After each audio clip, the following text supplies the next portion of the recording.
বৃষ্টি থামছিল না সেদিন রাতে। আকাশ যেন রাগে কাঁদছিল।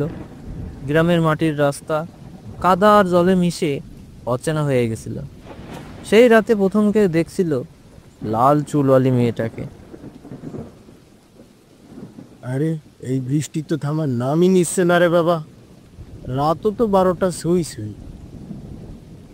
হা হা হা। তুমি ভয় পাচ্ছ নাকি মামা? আজকের রাতেই নাকি ওটা বের হয়, লাল চুলওয়ালি। ওটা আবার কে?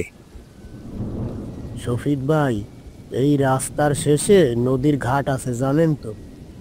3 বছর আগে সেখানেই একটা মেয়ে ডুবে মরে।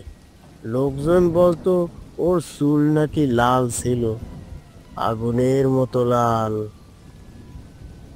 আরে, লাইট গেল কই মামা?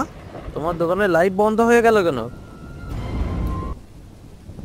জানি না রে, হয়তো ঝড়ে খাম্বাতে তার ছিঁড়ে গেছে। তুই বাপু একটু টর্চটা ধর। ওই দেখো, রাস্তার ওধারে কেউ দাঁড়িয়ে আছে মনে হয়। ওইটা ওইটা মানুষ নাকি ছায়া? এটা কি মামা? হায় আল্লাহ, ওই তো, ওই সেই লাল চুল আলি। লোকজন বলে যে রাতে ওর হাসি শোনা যায় সে রাতেই কেউ না কেউ হারিয়ে যায় নদীর ধারে। আজও সেই রাত।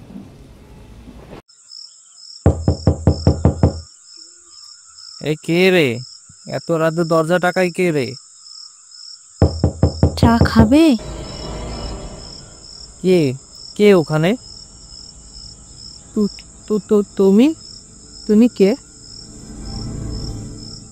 আমি তো নদীর ধারের মানুষ। চা খাবে? সেই রাতে বাবুল আর ফিরে আসেনি। বাবুলটা সেই রাতেই গেল, এখনো তো ফেরে নাই। তুমি কিছু জানো রহিম? জানি না, রাতে বৃষ্টি থামার পর দোকান বন্ধ করে ঘরে গেছি, কিন্তু আমি স্বপ্নে ওরে দেখেছি হাজেরা। ও বলতেছিল স্বপ্নের মধ্যে ও আবার আসবে। কে আবার আসবে? লাল চুলওয়ালি। রহিম ভাই, আমরা ওকে খুঁজতে যাই না? কাল সকালেও শুনলাম নদীর ঘাটে কেউ কাঁদতেছিল। এই বৃষ্টির রাতে ঘাটে যাওয়া মানে নিজের কবর নিজে খোঁড়া। লোকজন বলে ওর হাসি যে শোনে সে নাকি আর বাঁচে না। কিন্তু বাবুল তো আমাদেরই লোক। আমি একা গেলে তুমি কেমন করে বসে থাকবে? ও আবার এসেছে। দেখছো রহিম ভাই, নদীটা কেমন ফেঁপে উঠেছে। বাবুলের জুতাটাও তো এখানেই পাওয়া গেছিল। এই, চুপ করো, কিছু শুনছো না? রহিম ভাই, এই শব্দটা কার? ওই ওই ওই তো লাল চুলালি। তোমরা কি বাবুলকে খুঁজছো? তুমি কে?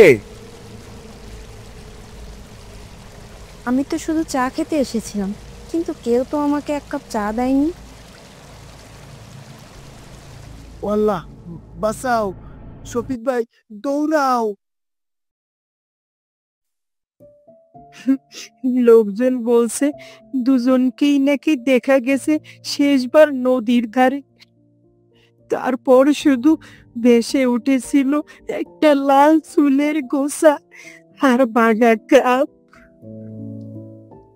গ্রামের মানুষ আজও বলে বৃষ্টির রাতে যদি কেউ নদীর ধারে চা খাবে শুনে তবে পালিও, কারণ ও এখনো খোঁজে যে তাকে এক কাপ চা খাওয়াবে। 2 দিন পেরিয়ে গেছে।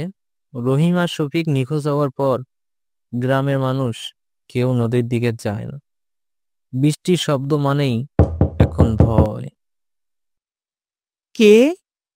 কে ওখানে? আমি তোর ময়না গালা রে, ভিতরে ঢুকবো? খালা, খালা তুমি এই সময়? তোর স্বামীর জন্যই রেজি। আমি জানি সে এখনো পুরোপুরি মারা যায়নি। মানে তুমি জানো ওরা কোথায় আছে? জানি না রে মেয়ে, কিন্তু জানি কার অভিশাপে এইসব হচ্ছে। এই গ্রামের মানুষ ভুলে গেছে এক মেয়েকে, যার নাম ছিল রুবিনা। রুবিনা ছিল গ্রামের এক গরিব পরিবারের মেয়ে। চুল ছিল আগুনের মতো লাল, রোদের আলোয় ঝলমল করত। সবাই ওকে নিয়ে হাসাহাসি করত। কেউ কেউ বলতো ও নিশ্চয়ই অশুভ, অলক্ষ্যা। একদিন সন্ধ্যায় কিছু মাতাল যুবক ওকে টেনে নেয় নদীর ঘাটে। চিৎকার করেছিল রুবিনা, কিন্তু কেউ যায়নি বাঁচাতে। পরের দিন সকালে পাওয়া গেছিল ওর ভেসে থাকা লাশ, চোখ খোলা, ঠোঁটে হালকা হাসি, আর লাল চুল জ্বরেও আসছে। রুবিনার মা সেদিন বলেছিল, যে রাতে বৃষ্টি পড়বে আমার মেয়ের আত্মা ফিরে আসবে। খালা, তুমি সত্যি মনে করো সে এখনো বেঁচে আছে? ওরে চুপ কর, ওই শুনছিস একটা মেয়ের হাসির শব্দ শোনা যাচ্ছে। ওইটা তো সেই লাল সুনওয়ালি। চা খাবে? রুবিনা, থামো, তোমার কষ্টের জন্য আমরা দায়ী না। তোমাদের মতো অনেকেই বলেছিল এটা, কিন্তু কেউ এগিয়ে আসেনি সেদিন। আমি শান্তি চাই না, আমি চাই বিচার। খালা, খালা কোথায় তুমি? চা খেতে খেতে যাদের বিবেক মরে গেছে তাদের রক্তেই তৃষ্ণা মেটাবে। হাজেরা দেখলো ময়না খালার জায়গায় পড়ে আছে এক শুকনো চুলের বোঝা, যার শেষ প্রান্তে লাল হয়ে আছে। নদীর ওপারে আর কেউ নেই, শুধু একটা ভাঙা কাপ ভাসছে পানিতে। লোকজন ভাবে হয়তো রুবিনা অবশেষে মুক্তি পেয়েছে, কিন্তু কিছু বৃদ্ধ বলে যে রাতে হঠাৎ হাওয়া ঠান্ডা হয়ে যায় আর চায়ের গন্ধ আসে বাতাসে, সেদিন নদীর ধারে কেউ না কেউ এখনো বলে, চা খাবে?